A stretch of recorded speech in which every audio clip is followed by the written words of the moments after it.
ya me conocen, soy profesor de aquí de la universidad, y los compañeros a los que tengo yo el gusto de acompañar el día de hoy, pues me gustaría que se presentaran y que nos dijeran su idea del conversatorio, y una vez que se presenten y nos den su idea, pues empezamos a conversar.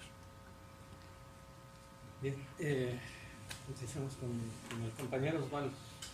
Bueno, a mí me invitó el profesor Federico. He tomado yo como 4 veces el curso sobre Enrique Dussel. Estoy trabajando una tesis sobre el tema de la fe.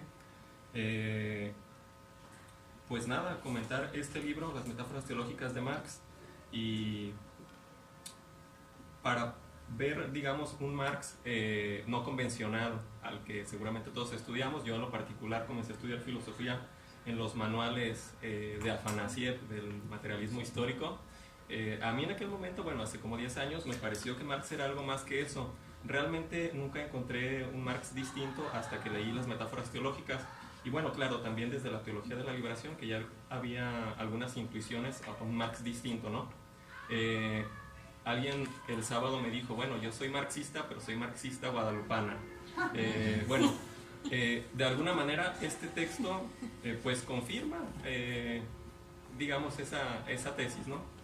También traigo aquí algunas notas en torno al contenido del texto, y pues a ver qué resulta de esto.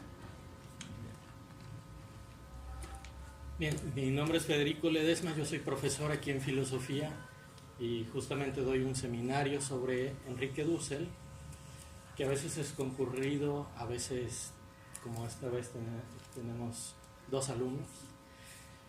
Y bueno, pues mi experiencia con Enrique Dussel ha sido la lectura de toda la obra. Cuando en el doctorado fuera del país me dijeron que, bueno, me negaron un proyecto de investigación en que iba a comparar visión política y teología en Polonia y en Nicaragua.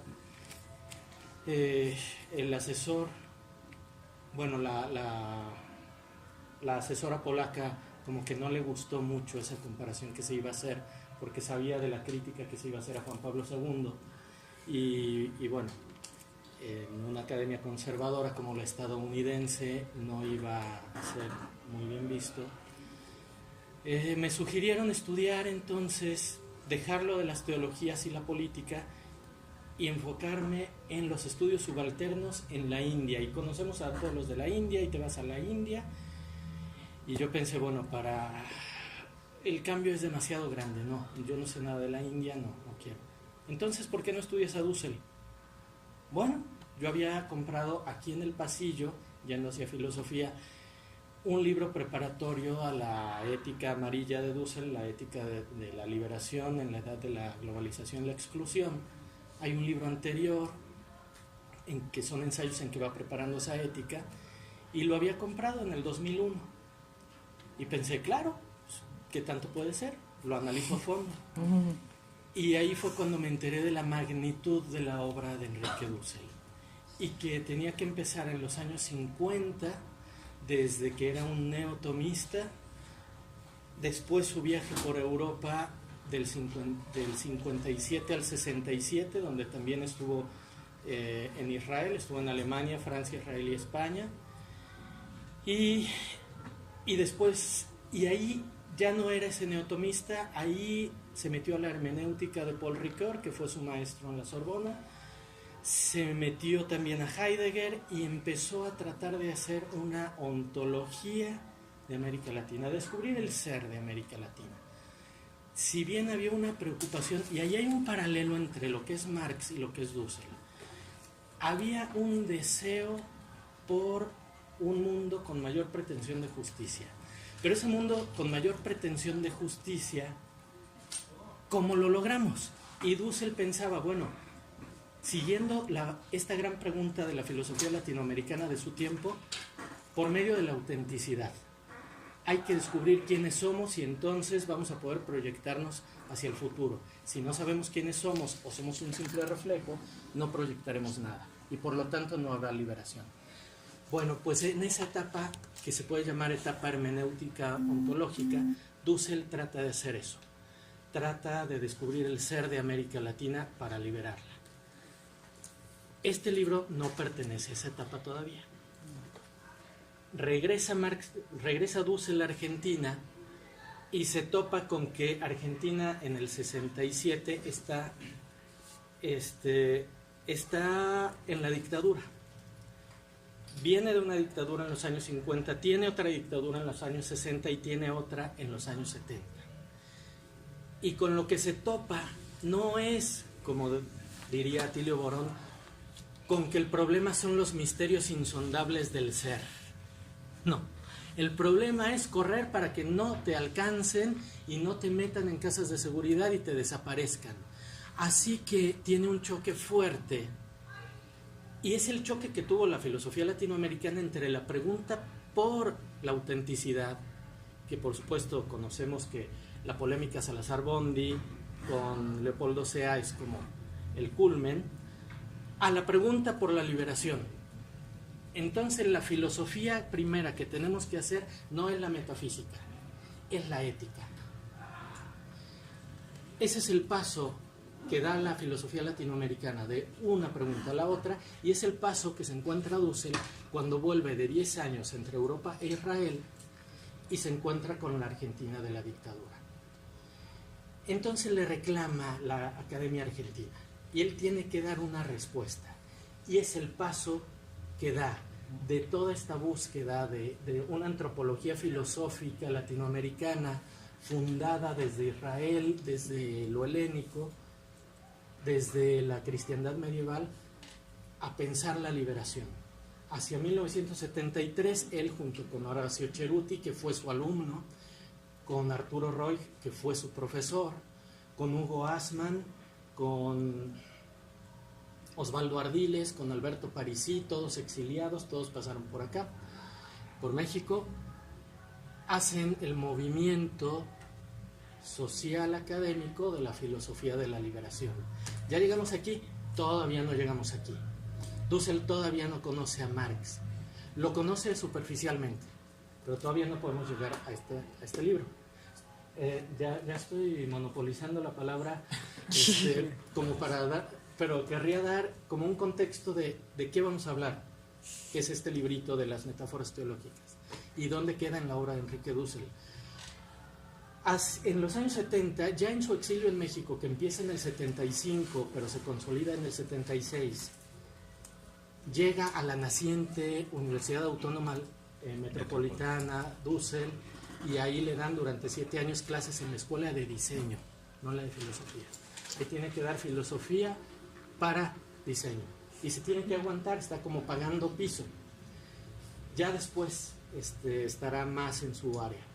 Pero bueno, lo que ocurre ahí es que publica su libro, que ahora vemos en el Fondo de Cultura Económica, un libro chiquito llamado Filosofía de la Liberación. Y ahí ya prefigura su sistema de análisis.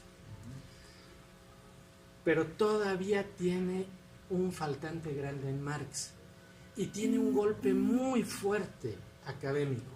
Y es que Horacio Ceruti, su antiguo alumno, publicó su tesis doctoral que hizo en Quito sobre la filosofía de la liberación latinoamericana, en la que si alguien sale mal parado es precisamente Enrique Dussel. Entonces Ceruti le hace ver a Dussel esta dificultad que hay en la noción de pueblo, cómo la noción de pueblo sirve para la liberación.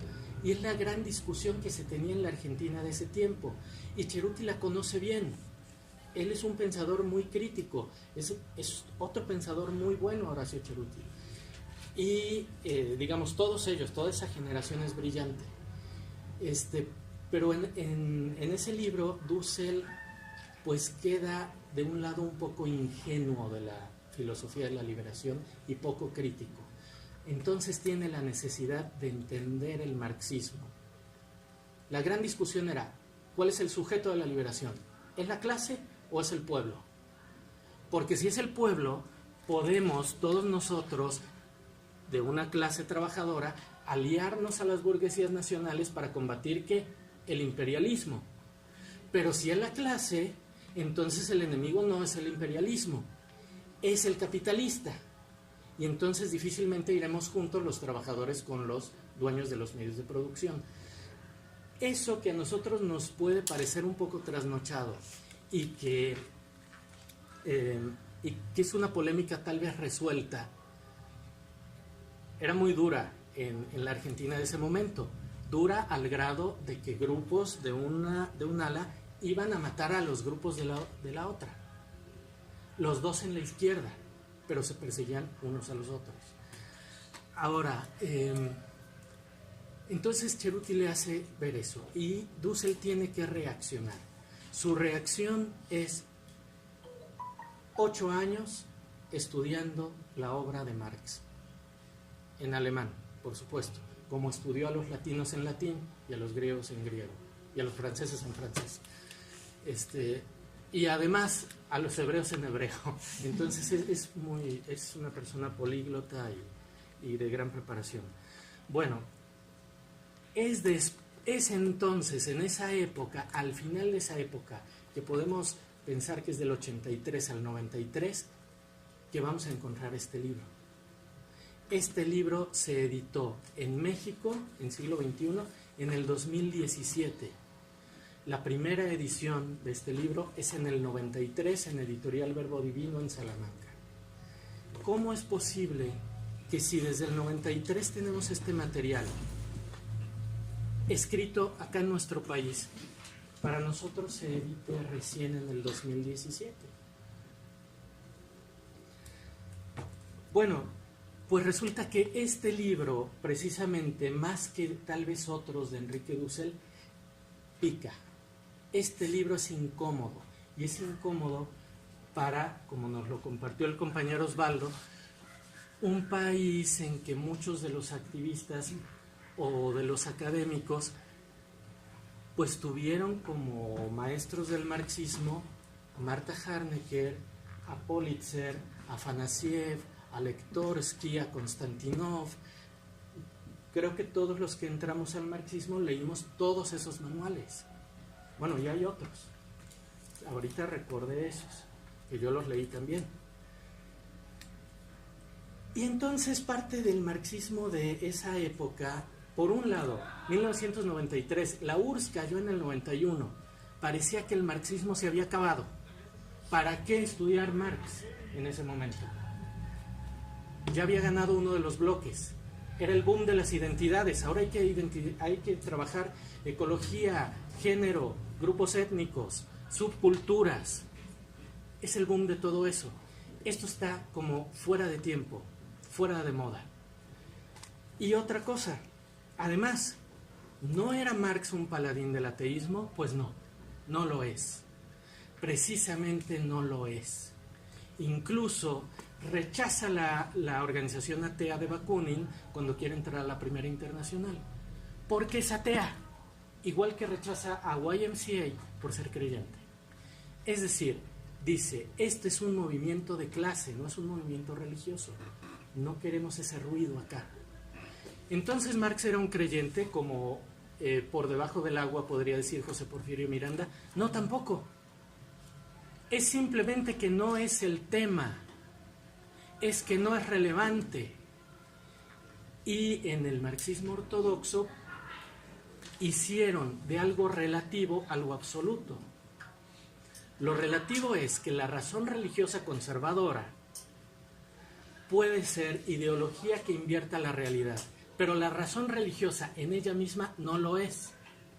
Y la prueba es que el mismo Federico Engels hace un paralelismo en su estudio sobre el cristianismo primitivo entre el socialismo y el cristianismo primitivo, y establece que son movimientos paralelos liberadores.